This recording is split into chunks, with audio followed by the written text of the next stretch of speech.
নমস্কার। আমাদের আজকের গল্প হেমেন্দ্র কুমার রায়ের রামস্বামীর উপলমণি। এটি একটি আশ্চর্য সত্য ঘটনা। কাহিনী যিনি বলেছেন তার নাম T.W. ট্রেসার। তিনি সওদাগরি জাহাজের বেতার বিভাগের পদস্থ কর্মচারী। সে আজ 25 বছর আগের কথা। নানান জাহাজে চাকরি নিয়ে নানানবার নানান দেশে বারবার যাতায়াত করতে হয়েছে। তখন আমার বেপরোয়া উদ্দাম যৌবন। দুনিয়ার অলৌকিক কিছু শুনলে একেবারেই বিশ্বাস করতাম না, কিন্তু রামস্বামী আমার সেই বিশ্বাসের মূল আলগা করে দিয়েছে। রামস্বামীর সঙ্গে আমার আলাপ হয়েছিল বোম্বাই শহরে গিয়ে। বারবার দেখা সাক্ষাতে আমাদের আলাপ বেশ ঘনিষ্ঠ হয়েছিল। তখন তাকে দেখলে খুশি হতাম, কিন্তু এখন তার দেখা পাওয়া তো দূরের কথা, তাকে মনে পড়লেও আমার হৃদকম্প উপস্থিত হয়। সেবার আমি এল্লারম্যান উইলসন কোম্পানির ওথেলো জাহাজে চেপে বোম্বাই শহরে গিয়ে পৌঁছেছিলাম। রামস্বামীও জাহাজে এসে উঠল। বন্দরে যে কোনো জাহাজ এলেই সে তার উপরে উঠতে ছাড়ত না। সে জহুরি, তার ব্যবসায় ছিল রত্ন বিকিনি। জাহাজে জাহাজে সে খরিদ্দার সন্ধান করত। পরিষ্কার পরিচ্ছন্ন ছোট্টখাট্ট মানুষ, মাথা ভরা ঘন কৃষ্ণ চুল, ফিটফাট সাদা ধবধবে পোশাক। তার কাছে সর্বদাই থাকত মোড়কে মোড়কে মোড়া বহু মূল্যের বা স্বল্প মূল্যের বিবিধ রত্ন বা প্রস্তর। এমন নাবিক ছিল না যে বোম্বাই শহরে গিয়েছে অথচ রামস্বামীর সঙ্গে চেনা জানা হয়নি। সেদিন সকাল 10:30। সূর্যের নিষ্ঠুর কিরণে চারিদিক উত্তপ্ত। নিচের কামরায় শুয়ে একটা ডিটেকটিভ গল্পের বই পড়ছি, এমন সময় দরজার উপরে করাঘাত। বেরিয়ে দেখি রামস্বামী।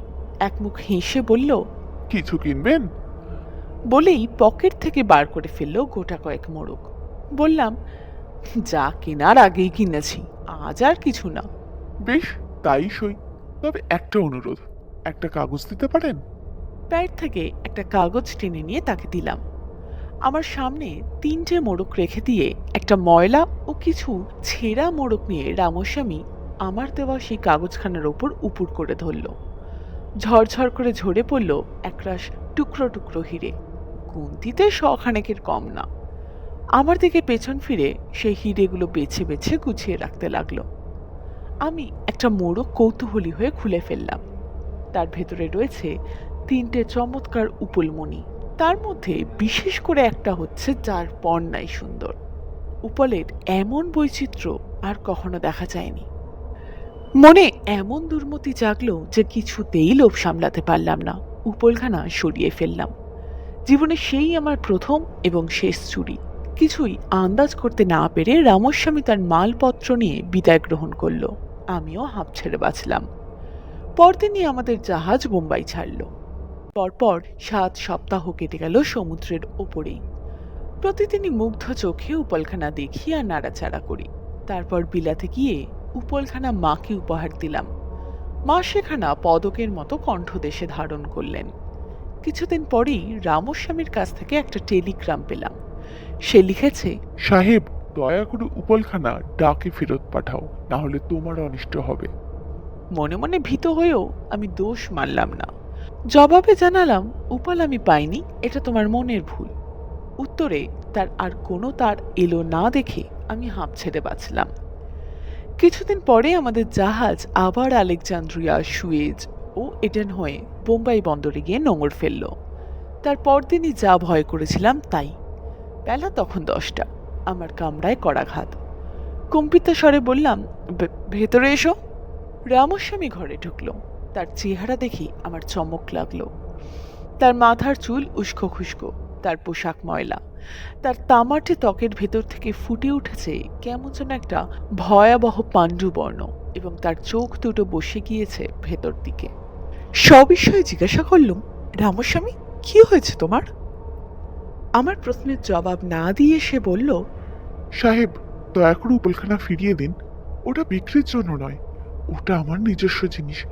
ওটা না পেলে আমার মহা অমঙ্গল হবে, আর ওটা কাছে রাখলে তোমারও মঙ্গল হবে না। মনে মনে নিজেকে ধিক্কার দিয়ে প্রকাশ্যে বললুম, রামস্বামী, উপলখানা আমার কাছে থাকলে আমি নিশ্চয়ই তোমাকে ফিরিয়ে দিতাম। এ যেন নিজের মুখেই নিজের অপরাধ স্বীকার করা হলো। পর মুহূর্তেই রামস্বামী যেন পাগল হয়ে গেল। থরহরি কম্পমান দেহে দুই হাত দুই দিকে ছড়িয়ে সে নিজের ভাষায় চিৎকার করে কি সব বলতে লাগলো। আমি আর সইতে পারলাম না, তাড়াতাড়ি নিজের কামরা ছেড়ে বেরিয়ে পড়লাম। কিন্তু রামস্বামী তবু আমার সঙ্গ ছাড়ল না, পেছন পেছন আসতে লাগলো, কখনো বকতে বকতে, কখনো চেঁচাতে চেঁচাতে, আবার কখনো মিনতি করতে করতে। তারপর অন্য একটা ঘরে ঢুকে আমি ভেতর থেকে দরজা বন্ধ করে দিলাম। অনেকক্ষণ ভেবেচিন্তে শেষটা স্থির করলাম, এই পাপের প্রায়শ্চিত্ত আমি করব, রামস্বামীর জিনিস তাকেই আবার ফিরিয়ে দেব। সেই দিনই তার বাড়ির দিকে যাত্রা করলাম, কিন্তু সেখানে গিয়ে শুনলাম বাড়ির ভিতরে কারা উচ্চস্বরে কাঁদছে। পাশেই এক দর্জির দোকান। জিজ্ঞাসা করলাম, এখানে তো কান্নাকাটি কিসের? দর্জি বলল, রামস্বামী মারা পড়েছে। আমি বললাম, অসম্ভব, রামস্বামী আজ 4 ঘন্টা আগেই আমার সাথে দেখা করেছিল। দর্জি বললে, সে কি বলো সাহেব, রামস্বামী মারা গিয়েছে কাল 24 ঘন্টা আগে। আমার মনে উঠল ঝড়, বিস্ময়ের, আতঙ্কের আর অনুতাপের ঝড়। যথাসময়ে দেশের বাড়িতে ফিরে গিয়ে দেখি মায়ের গলায় উপলমনির পদকখানা নেই। জিজ্ঞাসা করে জানলাম, মা পদকখানা খুলে গয়নার বাক্সে রেখে দিয়েছিলেন, কিন্তু কিছুদিন থেকেই আর সেটা পাওয়া যাচ্ছে না। এই ছিল আমাদের আজকের গল্প। যদি আজকের গল্পটি আপনাদের ভালো লাগে তাহলে অবশ্যই ভিডিওটাকে লাইক করুন এবং চ্যানেলটাকে সাবস্ক্রাইব করুন।